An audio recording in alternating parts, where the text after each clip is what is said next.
This is episode 8 of my Melissa recordings. This one is not so pleasant. It has to do directly with me. There's a male sounding voice that has recorded some erroneous information about me and my community, Smithville.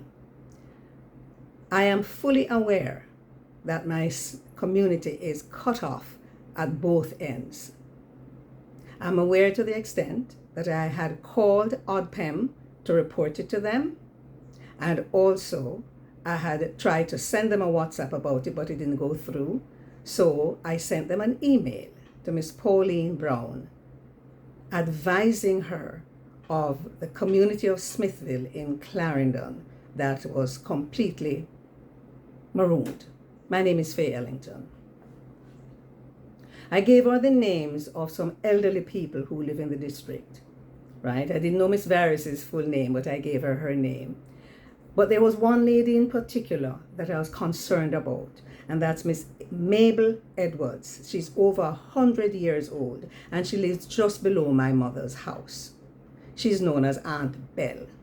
So I told them about her. My mother is 97, so I mentioned her as well. I told them that I'd have to do further investigations about the other elderly people. But because there's no phone contact, I have not been able to get through the way I'd like to. Now, somebody has put a recording out there that I had asked, or I got the JDF with 9 soldiers to walk from Thompsontown with 1 care package for my mother in Smithville. So let me tell you what happened. After I spoke with ODPEM, I did call somebody in the JDF to tell him about Aunt Belle.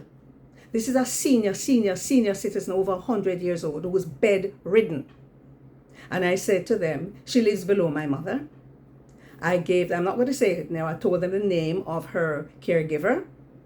The ODPEM email is there. I gave them the name of another person who is a good community person at that part of Wakefield who is related to Aunt Belle.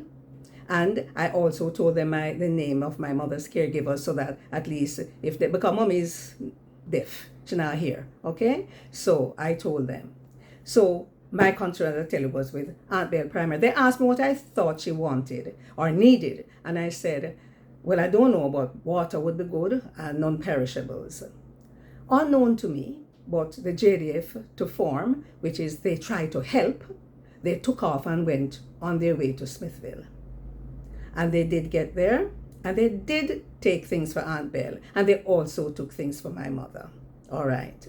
And a 1 care package to 1 person. I don't know what it is. I saw, you know what's good about it? They took pictures. So I have pictures of the water that they took. I have pictures of them in Aunt Belle's room. Come, me go in Aunt Belle's room because I go look for when I go there. All right, it's a little dark, and I have pictures of the soldiers with my mother.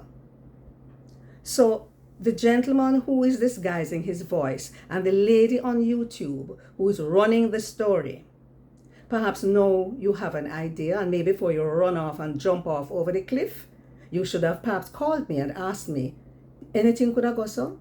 And I hope you know who Aunt Belle is, and I hope you give her a hand from time to time, because Aunt Belle is bedridden. But her memory is very good, and she's a very warm personality, and she's been very, very a wonderful person, an all-time farmer. So I just want to make the record straight here. This is not really one of my regular Melissa videos, but I have to label it as episode 8. When I see somebody who's over 100 years old, who is bedridden and needs assistance at a time like this, if I can get help for them, I'll go and get help for them. Some may get it, some may sell it. I don't know where you're going to do with it now.